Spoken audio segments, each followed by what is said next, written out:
Welcome to another episode of Legion Elite Motorsports. I'm your host Isaiah, and today we're going to be working on the 2007 Mitsubishi Gallant ralliart.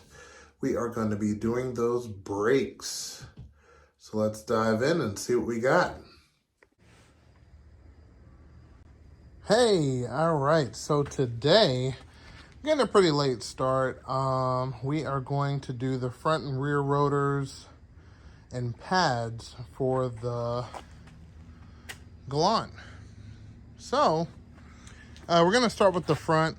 The rear is a little bit more detailed because it has drums on the inside of the rear and then disc on the outside. So we got disc and pads for the rear, but also drums that need to be replaced. Also because the e-brake isn't holding the car still. So, I mean, if you nudge it or whatever the case may be, it'll slide. So that's no good. So we're going to dive into that. So we're going to start with the front, work our way to the back. So first things first, we're going to jack up the front, take the wheels off, and we will begin. Okay, we got the front lifted up. And you want to take loose the cap. Okay. Because we're going to be pushing the pistons back and the fluid is going to come up.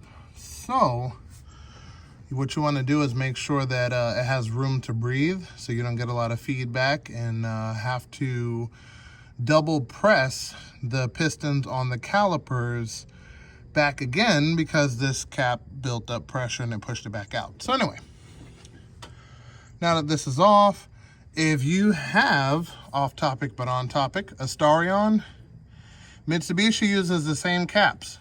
So this fits your Starion too. So, let's begin taking off the wheels. Okay. Wheel off. First things first. We have to push back the piston. So, these are single piston calipers. That's exactly what this hole is for.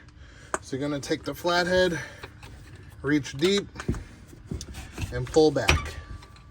And you'll push back the piston back in there, take the pads off.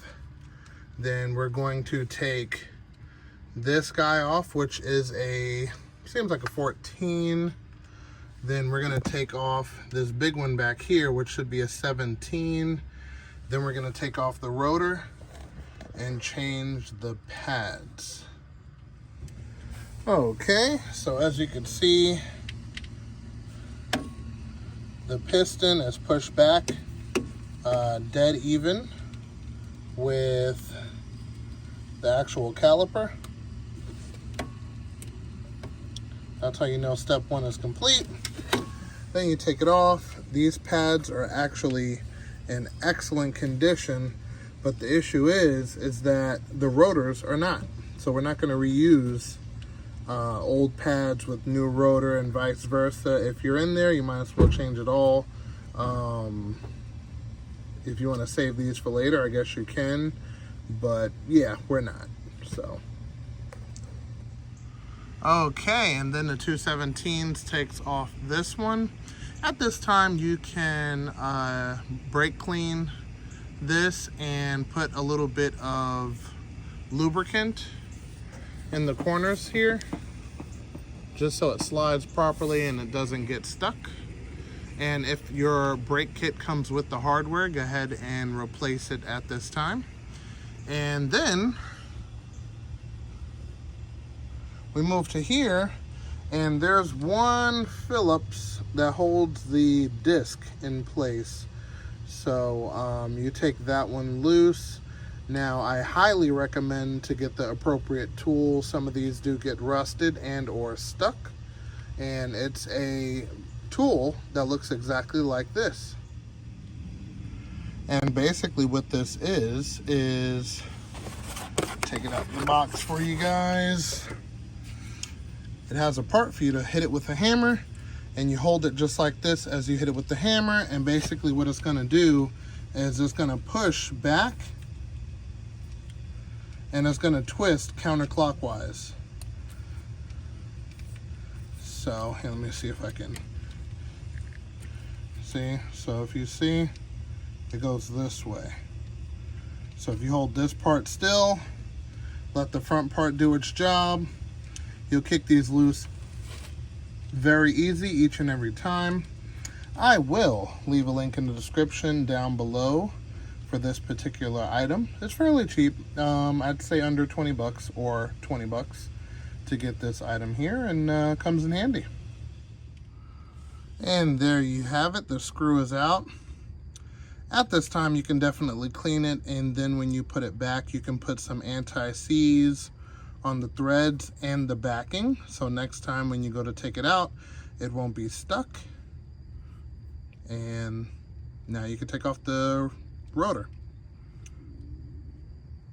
So let's do that. All right, out with the old and in with the new. Let me grab that and I'll be right back.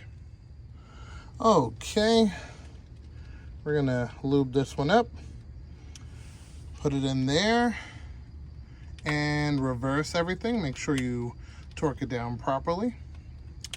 I usually go by the method good and tight. So we're gonna apply that here, and should be good to go. On to the front or driver's side rather. We're on the passenger side. And we're gonna repeat. It's gonna be a little different for the back, so I will see you back there.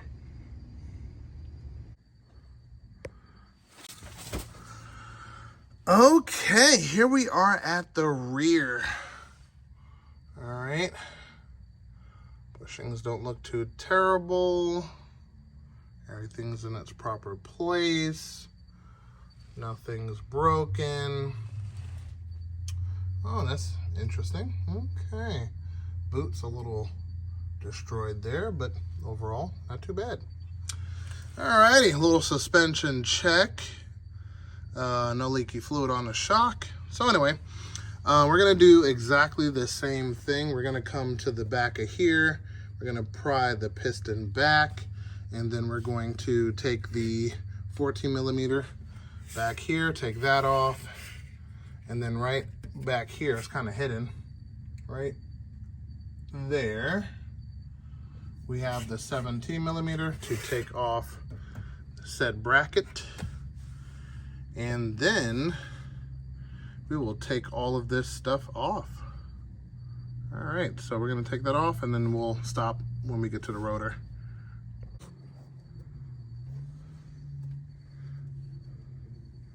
Okay, so these bolts here are actually 14, so 14 and 14. Then here, it's a little rusted, a little seized up, and plus there is a drum set up behind this. So we're gonna give it a little tap with the said hammer. The pads were pretty low, so they were definitely squeaking, especially when you go in reverse. So now we're going to give this a couple taps all the way around, because we're replacing this disc also. And then we're gonna slide this off and reveal the drums. Okay, I kind of stop right here so we can really see what's going on. Okay. There we go.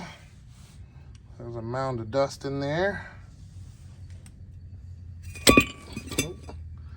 So, as you can see, it has double drum disc. So, we're going to change the pads on these. They seem to be pretty low. And then we're gonna put the disc back on, and then we are going to put the rotor back on. So let's start working on taking this apart and take it from there. Okay, so I took one side off, as you can see over here. Okay, so you're gonna wanna take this spring off. Then on the bottom, you want to take this e-brake cable off its little hook, which is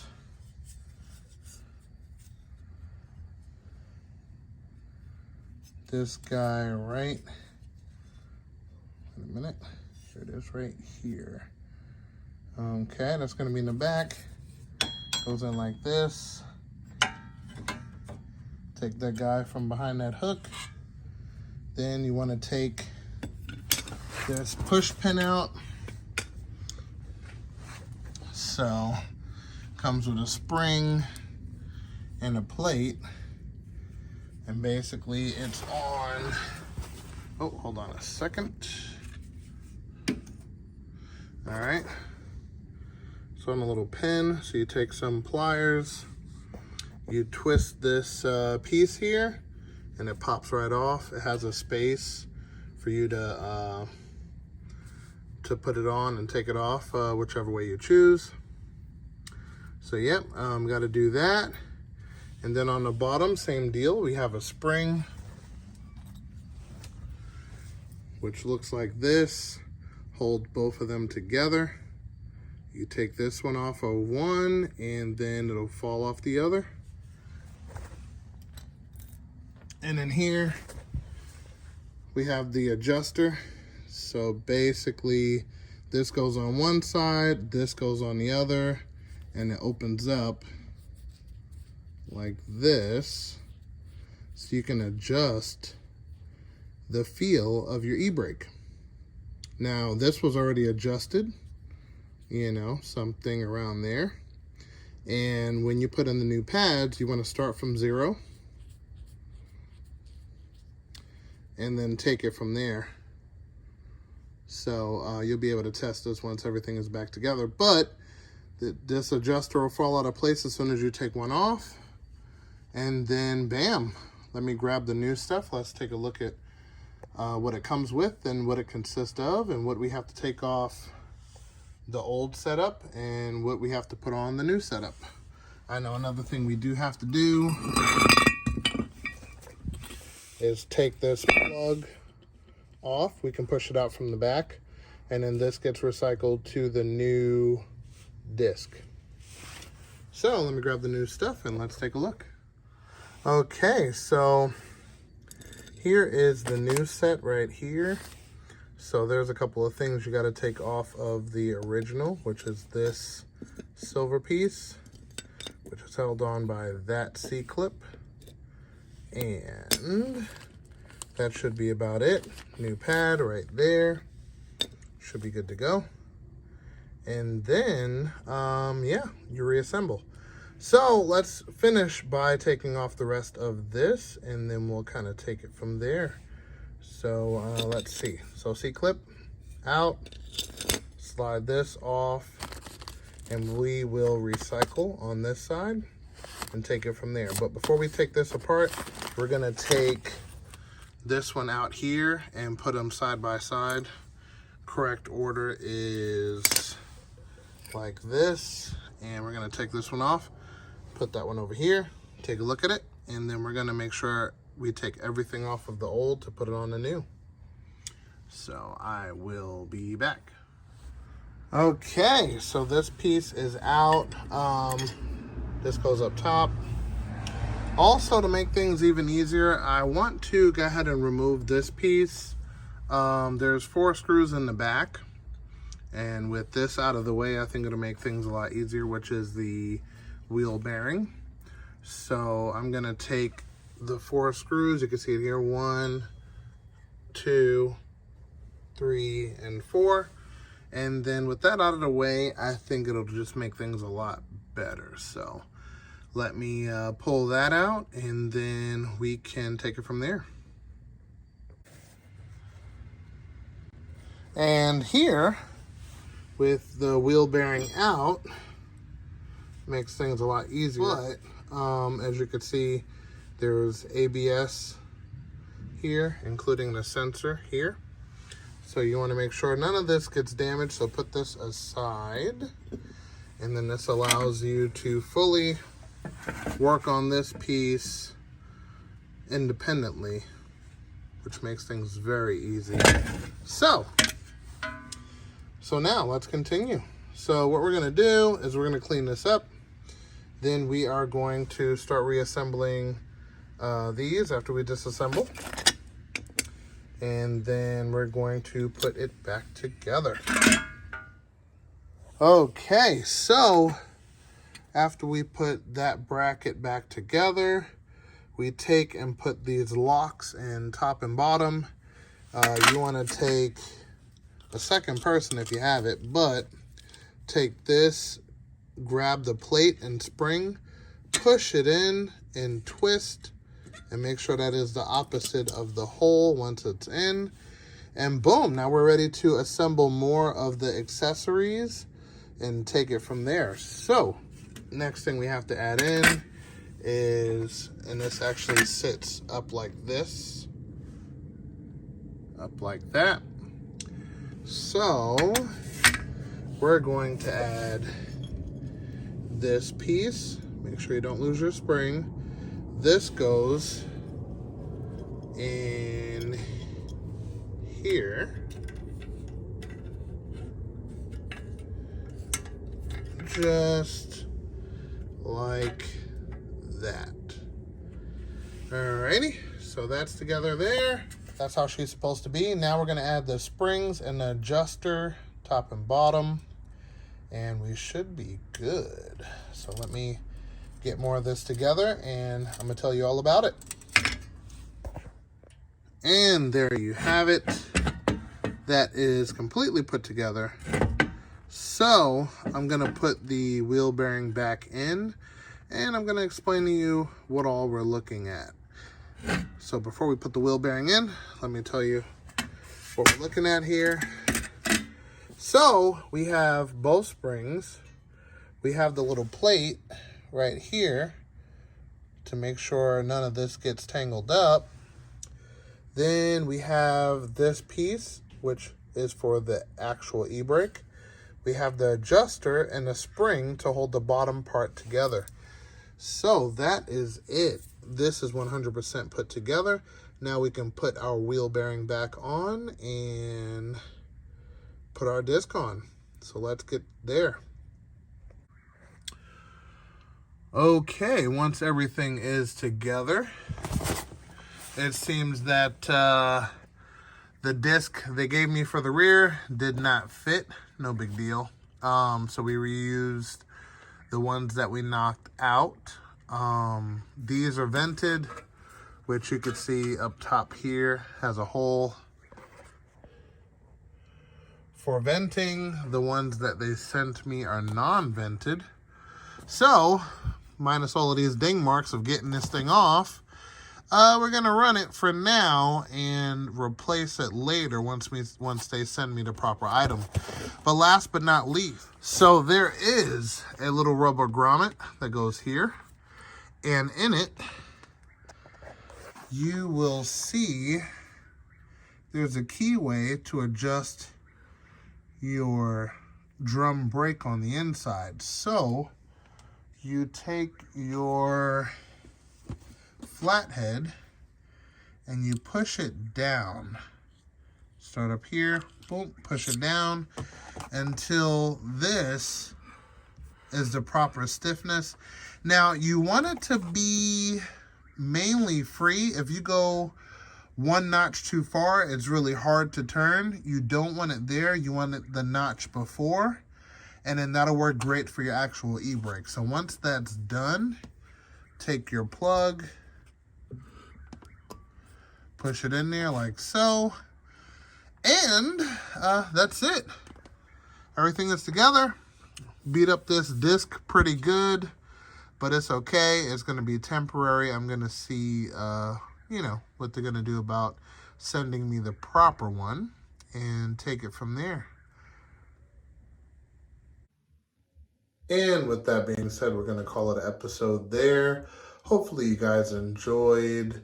If this is the type of videos you like to watch, definitely consider subscribing, hitting that bell icon for updated notifications. But until then, I will see you guys next time. And remember, knowledge is power. See you guys next time.